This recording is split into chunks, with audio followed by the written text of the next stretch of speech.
नमस्कार दर्शकों, आप देख रहे हैं आज पटना के राजनीतिक चहलकदमी में तेजस्वी यादव का प्रेस कॉन्फ्रेंस। सभी हमारे पत्रकार बंधु सब लोगों का इस प्रेस कॉन्फ्रेंस में स्वागत है। और आप सब लोग जान रहे हैं कि चुनाव प्रचार जो है कल समाप्त हो गया और कल यानी 11 नवंबर को मतदान होना है। हमको लगता है कि हमने लगभग 165 रैलियां जो है 171 जो है जन सभाएं चुनाव के दौर में हम लोगों ने किया है, जो हमको लगता है कि सबसे अधिक है। यानी कोई ऐसा जिला नहीं बचा या ब्लॉक नहीं बचा जहां हम नहीं गए। और हर जगह लोगों का जो मूड देखने को मिला वो बदलाव कर रहा,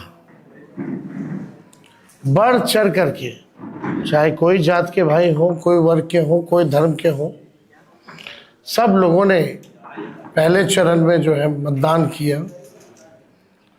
और एक ही बात थी कि 20 साल पुरानी जो सरकार है, 20 साल में सबसे ज़्यादा गरीबी,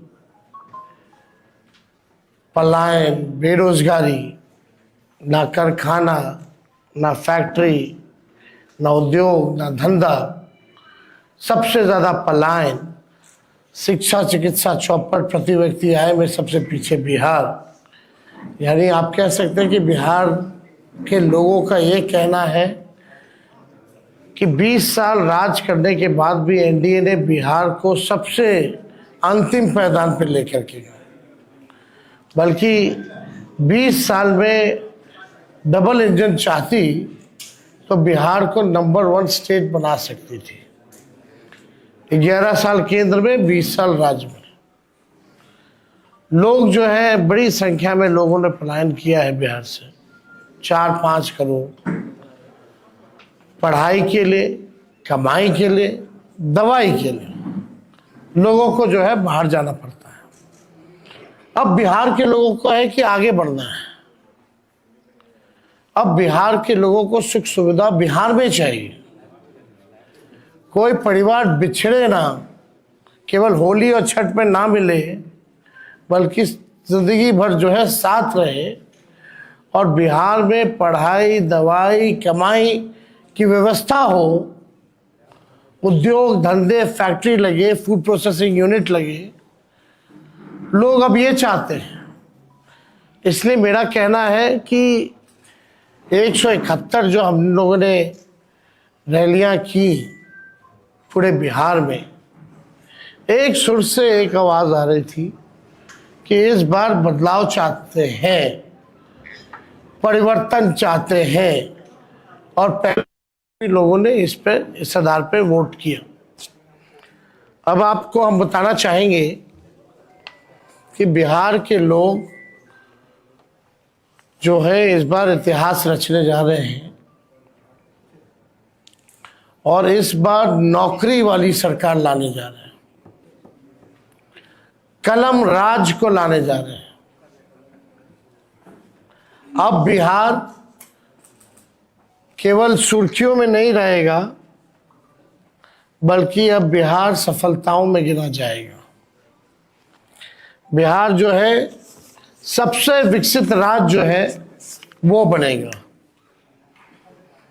20 सालों में केवल सुर्खियों में रहता है, सफलताओं में कहीं आप देख लीजिए।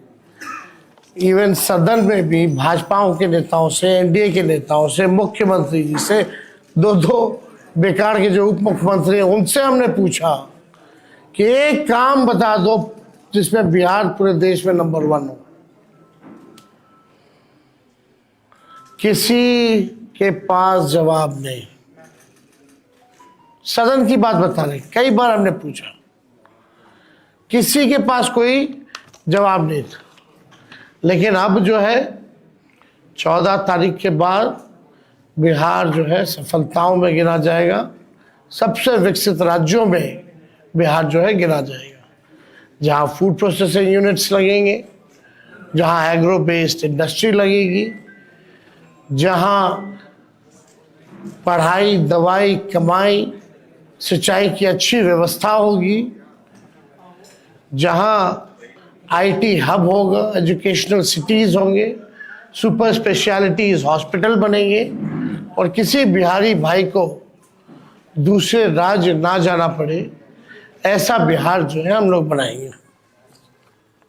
अब चुनाव आयोग से कई हमारी सवाल हैं जो हम पूछना चाहते हैं। हालांकि आप लोगों ने तो सराय रंजन या समस्तीपुर का देखा ही होगा कि पर्चियां जो है किस हिसाब से वीवीपैट का फेंका हुआ था। इसमें कई लोग सस्पेंड भी हुए हैं बाद में, जब हम लोगों ने आवाज़ उठाई तब लोग डरे हुए हैं, सत्ता में बैठे लोग घबराए हुए हैं। कल हमने एक वीडियो भी जारी किया था, आप लोगों ने देखा होगा कि भाई केंद्र मंत्री, गृह मंत्री को कोई काम नहीं है। पटना में लगातार कई दिनों से डेरा बनाए हुए हैं। कई बड़े बड़े अधिकारियों को बुलाया गया है, निर्देश दिए गए हैं, अपने रेंज का देखना है उनको, कहाँ डिस्टर्ब करना है, किन किन व्यक्तियों को चुनाव से पहले उठाना है। मतलब सीएम हाउस से भी एक आध रिटायर्ड अधिकारियों द्वारा लगातार फोन जा रहा है बड़े बड़े जिला के अधिकारियों को, रेंज वाले जितने अधिकारी हैं, बुलाया जा रहा है, निर्देश दिया जा रहा है। तो ये बौखलाहट बताती है कि ये लोग जाने वाले हैं। हम लोगों की पैनी नज़र है, जनता एक पांव पे खड़ी है। हम तो चाहेंगे कि जितने अधिकारी, सूचना हमको उन्हीं अधिकारियों से मिली है जिनको ये निर्देश दिए गए, तो हम तो कहना चाहते भाई जनता एक पांव पे खड़ी है। संविधान का जिन लोगों ने शपथ लिया है, न्यायपूर्ण काम करें, दबाव में ना करें, वरना इस बार जनता जो है मुंह तोड़ जवाब देगी। सब लोगों की नज़र है अधिकारियों पर, प्रशासन पर। जनता सजग है, सब लोगों पर जो है नज़र डाली हुई है। बात अब देखिए इलेक्शन कमीशन, पहला चरण का मतदान कब हुआ? 6 नवंबर को। आज हम बैठ के पीसी कर रहे हैं 10 नवंबर को। 4 दिन बाद भी आंकड़े जो है सार्वजनिक नहीं किए गए हैं कि पुरुष ने कितने मतदान किए और महिलाओं ने कितने मतदान किए। कोई भी ऑफिशियल आंकड़ा नहीं आता। पहले भी मैनुअली, पहले के ज़माने में तो उसी दिन उसी समय बता देता था मैनुअली। आजकल तो टेक्नोलॉजी का ज़माना है, फिर भी ये आंकड़ा क्यों छुपाया जा रहा है, सबसे बड़ा मेरा प्रश्न है। 4 दिन हो गया, यानी आप समझिए, मान लीजिए 11 को अगर वोटिंग है और 14 को रिजल्ट है, तो आपको 14 तक पता ही नहीं चलेगा कि कितने पुरुष और महिलाओं ने वोटिंग की। This is a joke. कितना टेक्नोलॉजी का जमाना है, एआई का जमाना है। ये बताओ, अमित शाह और मोदी जी के राज में इलेक्शन कमीशन ठप हो गया है। अरे भाई, इतना तो पहले के ज़माने में उसी दिन उसी वक्त मैनुअली लोग निकाल करके दे देता था कि इतना प्रतिशत जो है पुरुषों ने मतदान किया, इतनी प्रतिशत जो है महिलाओं ने मतदान किया, और ये उम्र के लोगों ने इतना इतना मतदान किया। आप मीडिया के लोग यहाँ हैं, विद्वान लोग हो, ज़रा बताइए, आप लोगों को जानकारी में है क्या ये? कहीं भी ऑफिशियली ये बात आई है? Where is election commission? मतलब भाजपा जितना पाप करेगा सब पे पर्दा इलेक्शन कमीशन डालेगा। भाजपा पाप करता रहे, इलेक्शन कमीशन उसका पाप धोता रहे। इलेक्शन कमीशन टूल बन गया, लग रहा है मर गया है। ये तो सिंपल सी बात है भाई। विदेशों में कितना देश का नाम बदनाम करेंगे। विदेशी पत्रकार भी अगर पूछेंगे भाई कितना रेशियो है, 4 दिन हो गया चुनाव को अब तक नहीं आया, तो देश का तो मजाक उड़वा रहे हैं लोग। तो हम तो जानना चाहेंगे कि भाई जल्द से जल्द दे दो। ऐसा जो आप लोगों का रफ्तार है, लग नहीं रहा कि दूसरा फेज वाले का पता भी चल पाएगा कि कितना रेशियो में किसने किसने कितना मतदान किया। आपको हम बता दें कि सीसीटीवी लगातार जो है कई जगह जो है जो स्ट्रांग रूम का वो जो है बंद आ रहा है। उसमें हमारे पार्टी के लोग सजग हैं और कहीं भी कुछ आता है तो हम लोग कंप्लेन भी करते हैं, लेकिन ये बार बार लगभग हर जगह जो है स्ट्रांग रूम का जो सीसीटीवी है वो बंद हो जा रहा है। आखिर क्या कारण है? इसमें चुनाव आयोग को जो है सफाई देने की जरूरत है। और आपको हम इंटरेस्टिंग डेटा बताना चाहते हैं जो इलेक्शन कमीशन ने अमित शाह जी के निर्देशों पे शायद किया होगा। एक तो आंकड़ा हम आप लोगों के सामने रखना चाहते हैं। ये आंकड़ा भाजपा या एनडीए शासित इन राज्यों से आए हैं जवान। उत्तर प्रदेश से 40 कंपनियां, गुजरात से 27 कंपनियां, मध्य प्रदेश से 23 कंपनियां, असम से 15 कंपनियां, महाराष्ट्र से 25 कंपनियां, छत्तीसगढ़ से 15 कंपनियां, राजस्थान से 10 कंपनियां, मिजोरम और हरियाणा से 8-8 कंपनियां, नागालैंड से 15 कंपनियां, मेघालय से 7 कंपनियां, गोवा से 6 कंपनियां, त्रिपुरा से 5 कंपनियां और उत्तराखंड से 4 कंपनियां, यानी कुल 208 कंपनियां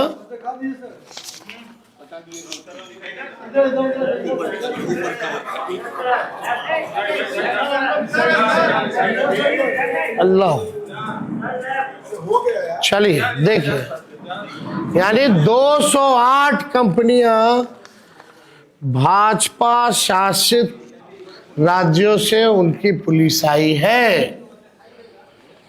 पहले बिहार विधानसभा चुनाव 2025 में सुरक्षा और निगरानी की व्यवस्था के लिए ये गंभीर सवाल जो है खड़ा हुआ है। ये गंभीर सवाल खड़ा हुआ है। बंगाल, कर्नाटका, तमिलनाडु से क्यों नहीं मंगाए भाई? झारखंड बगल में है, यूपी का आ रहा है, मध्य प्रदेश का आ रहा है, झारखंड अब बंगाल का क्यों नहीं आ रहा? दोनों बॉर्डर के इलाके में है। तो मेघालय अब त्रिपुरा से आ रहा है, नागालैंड से आ रहा है, लेकिन झारखंड, बंगाल और आपका तमिलनाडु, कर्नाटका जैसे राज्यों से क्यों नहीं आ रहा? केरला से क्यों नहीं आ रहा? वेस्ट बंगाल वही हुआ, क्यों नहीं आ रहा? ये तो भाई बड़ा सवाल जो है खड़ा हो गया। पुलिस ऑब्जर्वर में तो असल मतलब आप कहीं तो जो असंतुलन है, ये जो भी 243 विधानसभा में 68% पुलिस ऑब्जर्वर बीजेपी शासित राज्यों से। आप समझ जाइए, 68% पुलिस ऑब्जर्वर जो है वो बीजेपी शासित राज्यों से हैं। पहले ये जितने भी लोग होते थे वो CAPF यानी सेंट्रल केंद्रीय अर्धसैनिक बल के जो लोग होते थे उनको लगाया जाता था ताकि निष्पक्ष जो है ऑब्जर्विंग जो है वो हो। लेकिन इस बार 68% यानी हमने आपको आंकड़ा दिया 208 कंपनियां भाजपा शासित राज्यों में से। अब ये तो देख लीजिए, अमित शाह जी आए इसीलिए ना, डेरा काहे जमाए हुए हैं गृह मंत्री। देश में थोड़ी और कोई काम है, जहां चुनाव है वहां बेईमानी वाला काम है।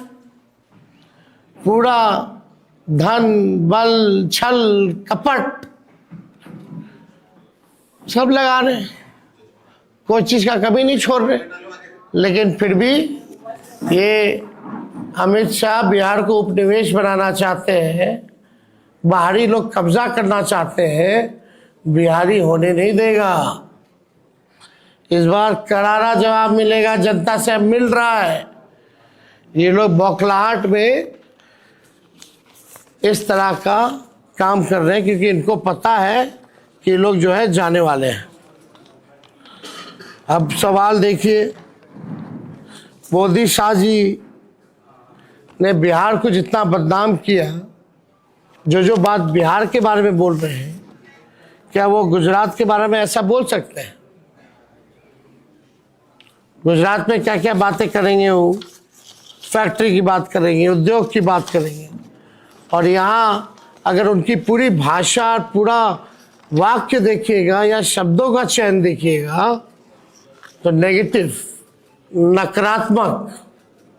मतलब हम लोग भी चाह रहे थे कि भाई प्रधानमंत्री जी आ रहे हैं, इतना सभा किए हैं ऑफिशियली अनऑफिशियली, कम से कम एक रोड मैप, एक विजन तो बता दो प्रधानमंत्री जी कि आप अगला 5 साल बिहार को कैसे आगे बढ़ाइएगा। 11 साल तो बढ़ा नहीं पाए प्रधानमंत्री रहते हुए, 20 साल में बिहार आगे बढ़ा नहीं।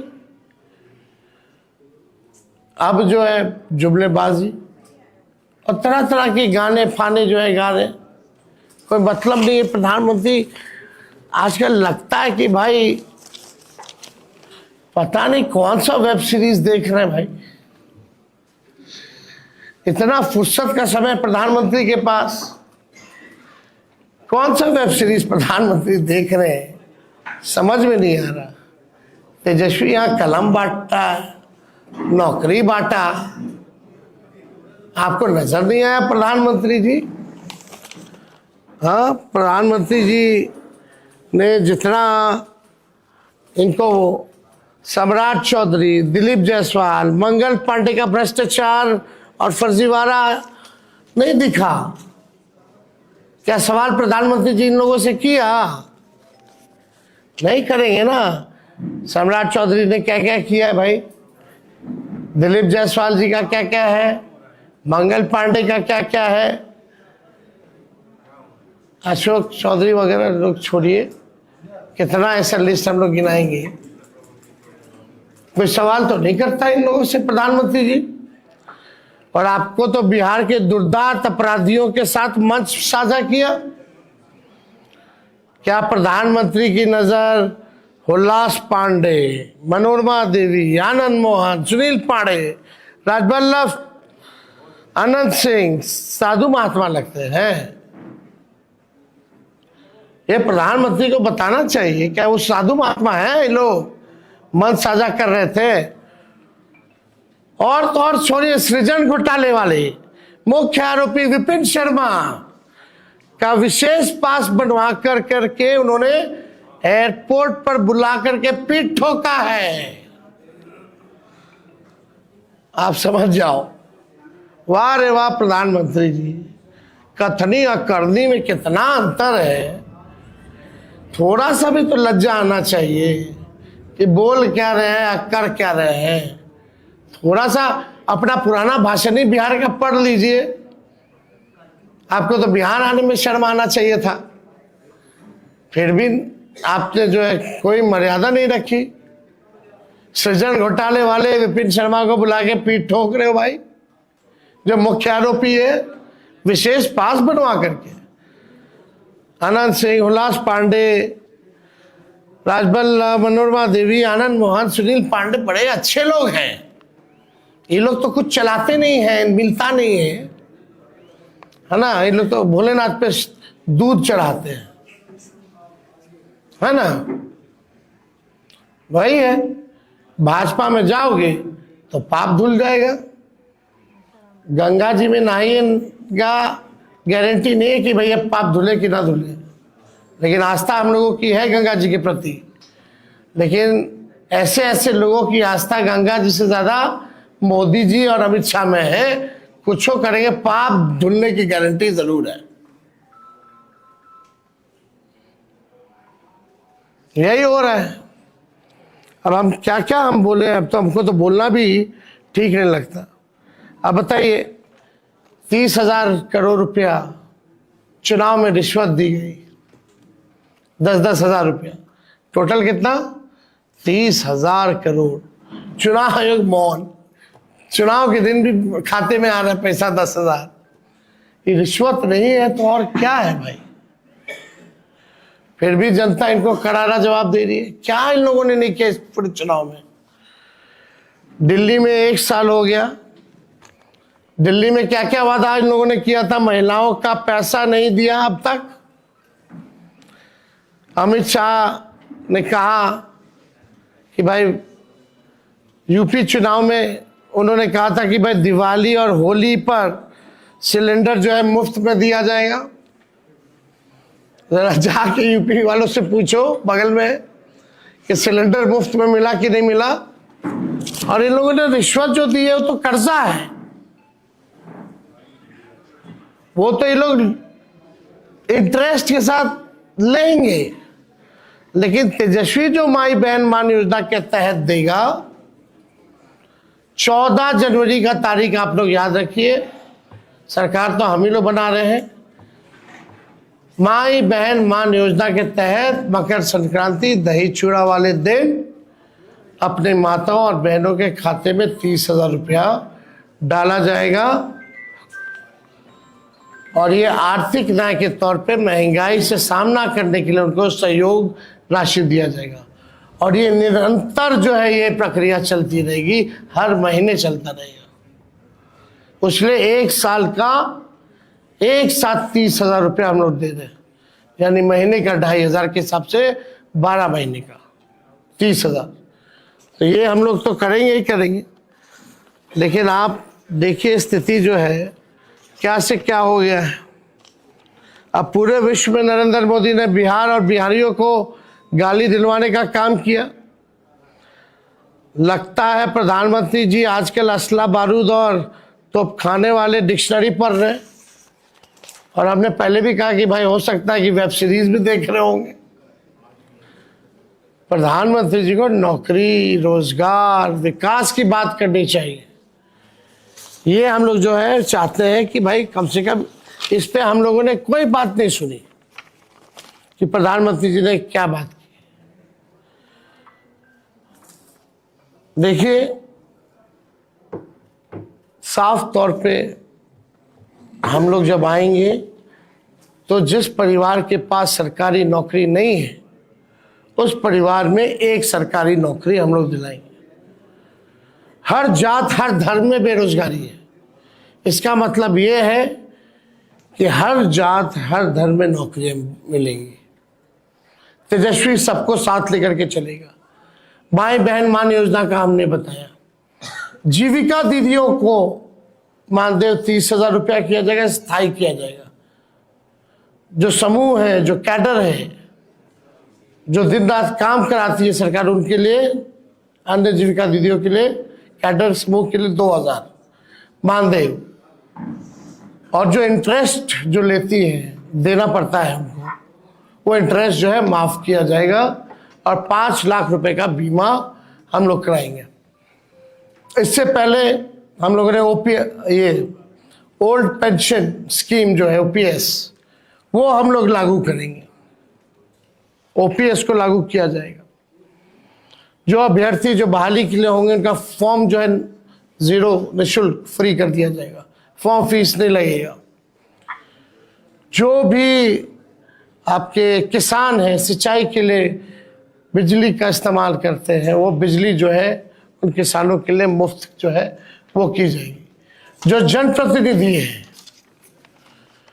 जैसे त्रिस्तरीय पंचायत के लोग हों, ग्राम कचहरी के लोग हों,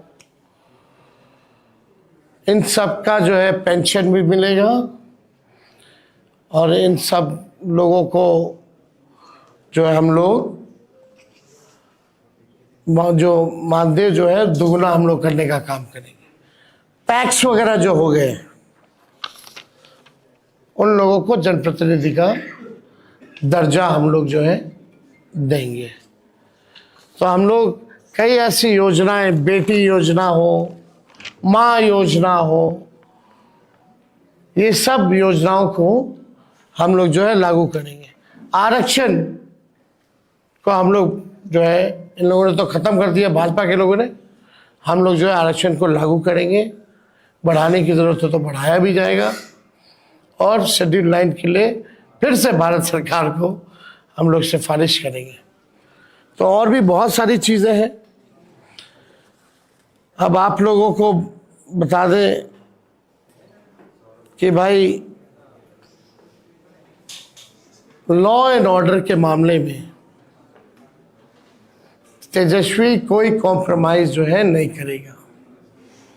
चाहे कोई अपना हो या पराया हो, अगर तेजस्वी की परछाई भी गलत करेगी तो उसको भी कड़ी से कड़ी सजा मिलेगी। इस मामले में, लॉ एंड ऑर्डर के मामले में कोई कॉम्प्रोमाइज़ नहीं। आप सब लोग मेरे स्वभाव को जानते हैं, ऐसा कॉम्प्रोमाइज़ हम लोग जो है एकदम नहीं करेंगे। क्राइम हो, करप्शन हो, कम्युनलिज्म हो, इन तीनों से तेजस्वी जो है कॉम्प्रोमाइज़ नहीं करेगा। और आप सब लोगों को बता दें, 14 को रिजल्ट आएगा और 18 नवंबर को हम लोग जो है शपथ लेंगे। 26 नवंबर और 26 जनवरी यानी रिपब्लिक डे के दिन के बीच में खरवास भी आता है। इस खरवास में जितने अपराधी हैं उन सबको तेजस्वी सलाखों के पीछे चुन चुन करके भेजने का काम करेगा। 1-2 महीने के अंदर इस खरवास में 26 नवंबर से 26 जनवरी के बीच कोई अपराधी बिहार में नहीं बचने वाला है। 2 महीने के भीतर खरवास में जेल के अंदर जाने वाले हैं। तो आप सब लोग इस प्रेस में आप लोग आए, आप सब लोगों का स्वागत है। और हमको लगा कि भाई पूरा चुनाव का जो अनुभव जो रहा वो आप लोगों से हम लोग जो है साझा करें। तो कोई चुनाव है तो कुछ तकनीकी चीजें भी देखनी है। आप सबका बहुत बहुत क्या हुआ 14 के बाद कल चुनाव के बाद कल के चुनाव के बाद गिरिराज जो है वो ये कह रहे हैं कि साथियों के धर्म का मुद्दा उठा दिया। धन्यवाद धन्यवाद। अपने आधे घंटे के पत्रमित्र संवाद में बिहार में प्रतिपक्ष के नेता तेजस्वी यादव ने बताया कि बिहार में अब तक सरकार 20 वर्षों से बिहार को विकास के गति पर जो दिखावा कर रही है वो सब झूठ और फरेब का जाल रचा गया है। सबसे बड़ी बात है, बिहार में लोग पलायन कर रहे हैं, नौकरी नहीं है और दवाई के लिए लोग दर दर की ठोकरें खाते हैं अस्पताल में। अपने उन्हीं जुमला को फिर से दोहराया उन्होंने, दवाई, कमाई और पढ़ाई और हर घर में नौकरी के अवसर।